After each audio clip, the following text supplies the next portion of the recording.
Hello,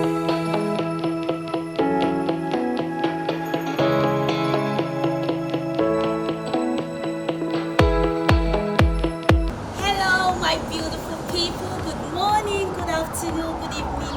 It depends on when you tune in. Welcome to the second episode of Dream Comes True, where we inspire, challenge you, encourage you, motivate you to have a positive mindset, a positive future with a positive society, especially among our young girls and our young boys in the society. We all know that a lot of things is going on in this present generation, and we are telling you not to give up on your dream because believe in God, believe in yourself, believe in what you are carrying because you are the only one who can see the picture of where you're going to. And let me tell you something. We decided to go out to meet with people of dignity in the society to tell us more about how they spend their teenager stage because we believe our teenagers are losing it and are missing it. Who are those people that inspires you in the society? Who are those people that project their fear in you because they failed yesterday and they decided to make you feel like one of them or belong to their campus? So please, for our young ones out there, please don't engage yourself in things that doesn't have values to your life, especially early relationship among our teenagers. So please don't give up on your dreams. As you all know, in this channel we are bringing more to your view for you to see people in the society that have really made it so far and they didn't give up on their own dreams. And today we have a wonderful guest in our midst. I don't want to mention her name because I want her to introduce herself better than I do because a lot we are bringing to your view. My name still remains the same, Abibola ID Shijuwade. So relax and enjoy the show. See you. Bye-bye. Follow me.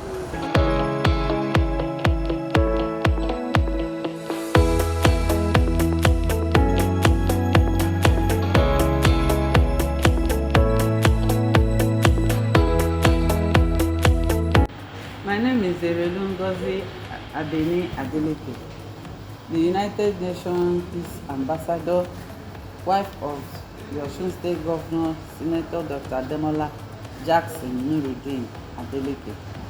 I am the wife of the Governor of Osun State, like I've said earlier. I used to be a banker before I resigned to come and join my husband in politics in 2018. That's who I am. I'm from Imo State.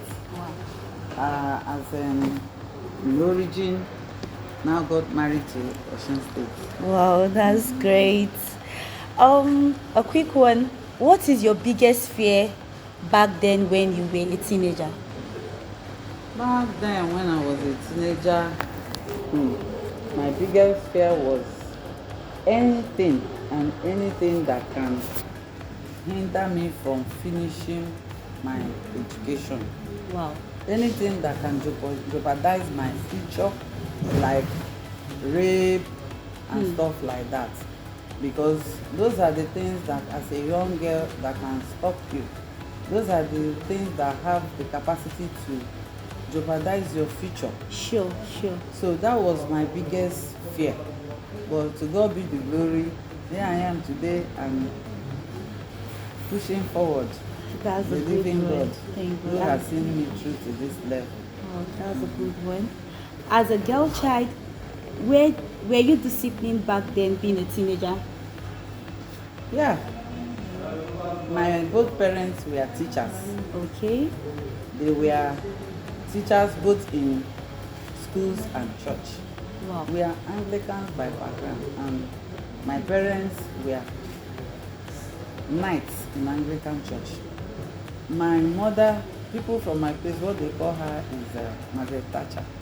My mother was a disciplinarian till the core.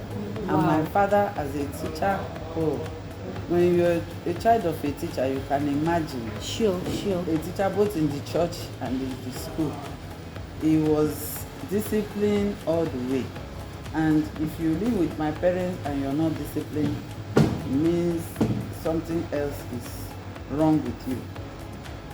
We are about 8, and 8 of us were disciplined to the core, and Initially, when we were small, we thought our parents were being harsh. Gosh. But today, when we are now parents, when we look back, we now kind of appreciate what they did for us, because that's what has shaped us to who we are today. And now what we now do is appreciate them for all they did, all the wahala we gave them in shaping us up to this level. And now we are appreciating them and appreciating God for what they did. My father, a blessed memory, was a disciplinarian to the core.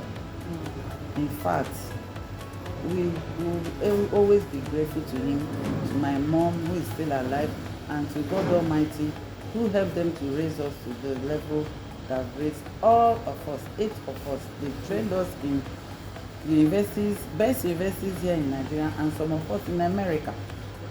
It was great. In fact, we are grateful to them as who average parents. They did all they could in the lives of their 8 children, and we are grateful to God Almighty. Thank God for such a wonderful parent. The next question is, where you are today, was it a dream come true for you, or is it the grace of God upon your life? There was no dream behind where I am today. If you ask me, it's all the grace of God. Grace of God that brought me thus this far. Why did I say that? When I married my husband, he wasn't a politician. He wasn't into politics, but I believe the whole world knew how he came on board becoming a politician as a result of the death of his senior brother, who was a core politician. So if you ask me, it's just about the grace. I didn't have me particularly, I'm not keen about politics. I wasn't keen about politics. I was an ordinary banker doing my marketing job, banking job, enjoying my life with banking, my cool life, do your work, get your money, and that was just it. I wasn't thinking of my husband going into politics, talk less of dreaming of me becoming the wife of a governor. It's all purely the grace of God that brought me to this level, and that's why I will always be grateful to God, and I will always do my best for humanity, because that grace that brought me here taught me to be open and nice to everyone, and to be humble as well. It's all the grace of God, and I give thanks to God Almighty. Thank you, Ma, for that. So, the last before the least, what is that thing that makes you feel unstoppable as a girl child, a mother, and a wife? You're talking of what makes me feel Unstoppable, yes. What else could it be if not God? Wow. It's only that same grace of God. Whenever I remember that I have a very big God who is always on my side, it makes me feel not only unstoppable, it makes me feel on top of the world. Wow. Because coming from a Christian background, I was taught to know the child of who I am. I know who I am, a child of God, a daughter of Zion. And knowing the daughter of who I am, I feel unstoppable. Because before I embark on anything, before I get into doing anything, I embark on anything, I always commit everything unto the hands of God. And I have this thinking, this notion, this belief that whatever that comes my way is the will of God. Having open mind to whatever situation I find myself, whether it's good or it's negative, is not looking to the. I always believe that for it to happen, God knows. And knowing that if I commit whatever situation I find myself onto the hands of God, He is the owner of the universe. Sure. He is the author and the finisher of our faith. He has every power to turn around situation for me. He has every answers I will look for in any situation I find myself. So it makes me feel comfortable, it makes me feel unstoppable, it makes me feel cool, knowing the child that I'm a child of God and he does not fail his own. So the last question is, Our Excellency, what advice do you have for our young ones out there, especially our teenagers? Because we discover that a lot of them engage themselves in early relationship, which doesn't help them or add value to their goals, their vision. A lot of people have given up, just like our channel says, dream comes true.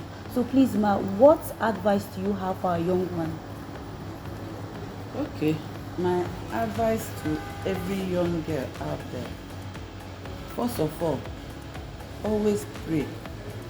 Prayer. Go to God. No, whether you're a Muslim or a Christian, always pray. Embrace God. And whatever you're doing in this life, make sure you commit it to the hands of God for it to. Because the Bible says the planning comes from us, but the approval comes from God. Don't be in a haste in anything you're doing. Take life easy. I know a whole lot of things are happening in this world today, but don't get yourself or involve yourself in things that doesn't worth it. Don't get carried away with the things you're seeing happening around the world today. Stick to God. Pray to God.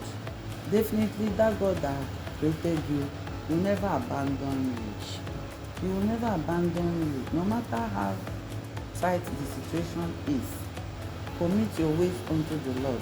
He will prosper you no matter how.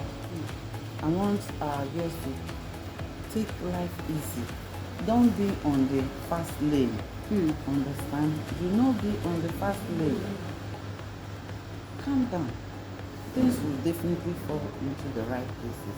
If you know how to channel things to your God, don't even try to manipulate your ways into anything, whether you're in school or you're in any form of practice or campaign, what is it called?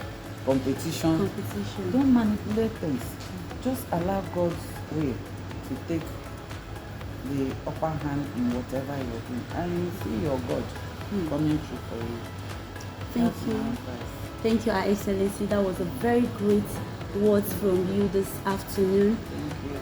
Thank you so much, Ma, for honoring us and for for enlightening our young ones out there to know why they are here on earth and not to give up on their dreams as well.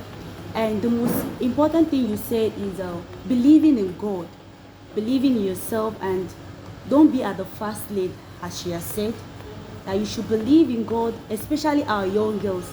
So don't give up on your dream. She said you should pray, whether Muslims or Christians. So you should pray and believe in God. It will definitely come true for you as a girl child and as a boy child out there. Please don't give up on your dream. And as you all know, we are still bringing more to your view, because we find out that a lot of young ones are inspired by the wrong people. So we decided to reach out to people well known in the society that can also share their teenager stage for us, so at least our young ones will also see and learn from them. Thank you once again, Our Excellency, for the great job you did for us this afternoon, and I believe so many lives are being blessed out there. So we are bringing more to your view. Bye. God bless you.